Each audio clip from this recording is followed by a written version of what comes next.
Cody Rhodes is in the headlines for some very interesting remarks, so we'll see what's new there. We'll also check out a big story for Nikki Cross, Uncle Howdy, and more.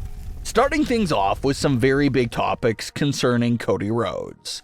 Cody was recently a guest on the Cheap Heat podcast with Peter Rosenberg. And during this interview, Cody was asked about his thoughts and feelings on the idea of potentially turning heel in WWE.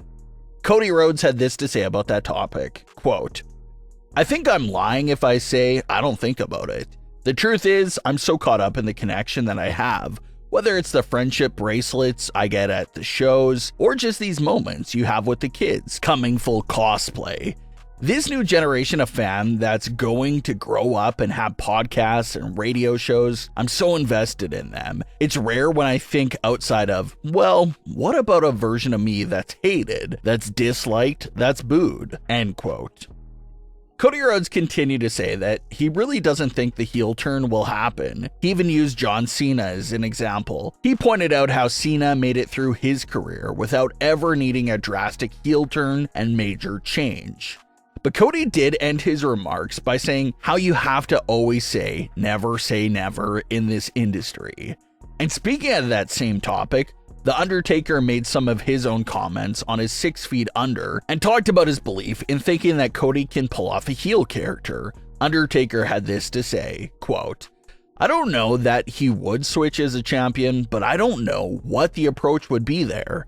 I think he would be a good heel. He gives me heel vibes. I could see him very easily being smug and better than thou. Don't get carried away, that's all a work, but I can see it, I feel it in his character." End quote.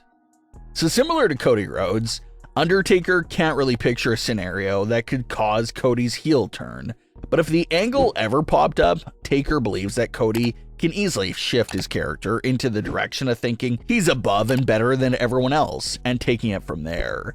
That wasn't the only thing Undertaker spoke about in regards to Cody Rhodes. Undertaker also provided his full list of superstars that he thinks Cody Rhodes should defend his WWE title against. Undertaker's full list of challengers for Cody Rhodes includes these names: Seth Rollins, Gunther, Randy Orton, Roman Reigns, and Brock Lesnar.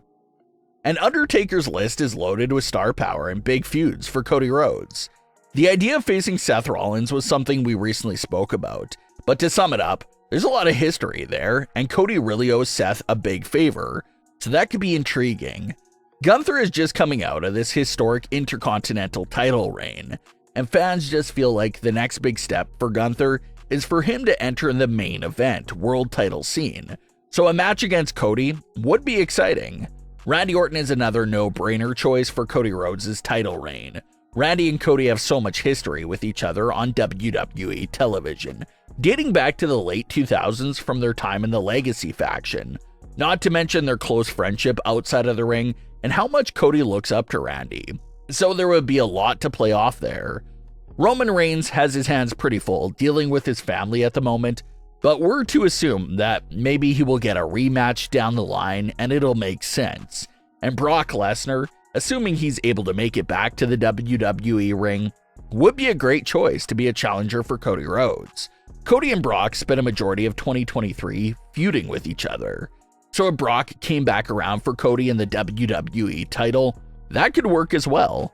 So Undertaker dropped a great list of potential feuds and stories for Cody Rhodes, and hopefully we get to see as many of those matches as possible. Some major news just broke out that could directly affect Uncle Howdy's return plans and story. It was a big story a few weeks ago when word started going around that Erick Rowan was no longer accepting bookings and couldn't make it to certain shows because of new contractual obligations and agreements.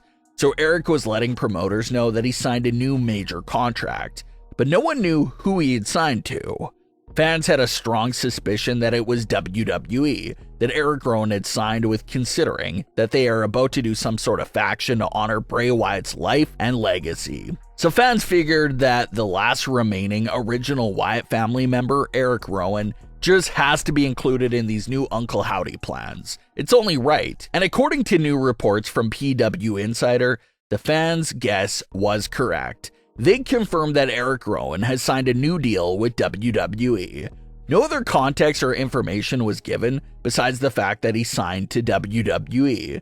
But the pieces of the puzzle are already pretty much in place. Erick Rowan's new WWE role will most likely be related to having a role in Uncle Howdy's new family that he's putting together. So now that basically confirms 2 members of Howdy's new group, Uncle Howdy himself and now Erick Rowan. There's still no solid confirmation on how many members Howdy will have.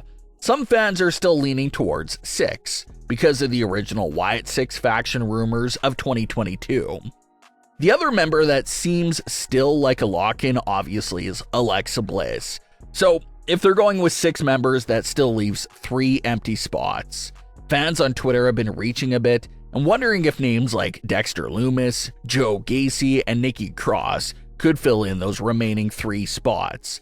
Those 3 superstars don't have direct connections or history to Bray Wyatt, but they could still be interesting picks.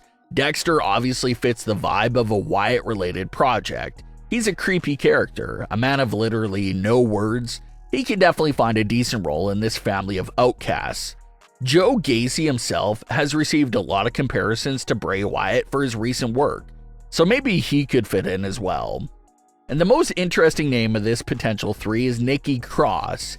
Nikki doesn't have a direct history with Bray Wyatt, but she was loosely affiliated with everything going on with Alexa and Bray for a long time.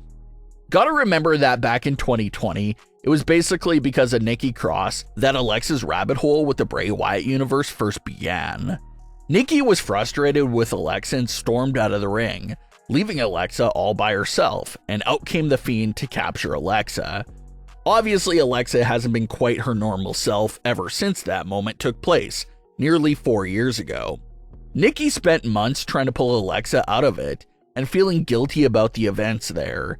And it's also very interesting because Nikki Cross has quietly had a small role on WWE television lately. Over the last few months, Nikki Cross has been seen in a trance state just about everywhere backstage, inside the ring, to ringside, and even on flights. There was even one week where Nikki Cross was mysteriously walking on the outside of the venue that they were at for Raw. And at the time, we spoke about how these trances mirrored some of the things Alexa was going through in 2020. But no advancements or payoffs ever took place for the Nikki trances. So it was hard to continue discussing them when nothing was coming from it. But now, given all the context of Uncle Howdy's return and the potential gathering of all these outcasts together, was Nikki Cross actually the first Uncle Howdy return related teaser all those months ago, and it was completely unnoticed by fans? It's an interesting question and theory to bring up, especially if it's later revealed that Nikki Cross is a member of the group after all. Was Nikki's trances a sign that Uncle Howdy was around and was already starting his recruitment even back in late 2023? If they reveal something along those lines, that'll be a massive payoff for all those trances from Nikki Cross that went nowhere. If they're able to revisit that and say it was Howdy slowly gaining control of Nikki Cross the whole time and no one noticed, that would be quite the shocking twist. The signs were right in front of us the entire time, and no one cared enough to take notice of what was happening. So we'll have to see who turns out to be in this group after all. But what are your thoughts on today's stories? Leave your comments below. Don't forget to subscribe with all notifications on and leave a like if you enjoyed. Thanks for watching, guys.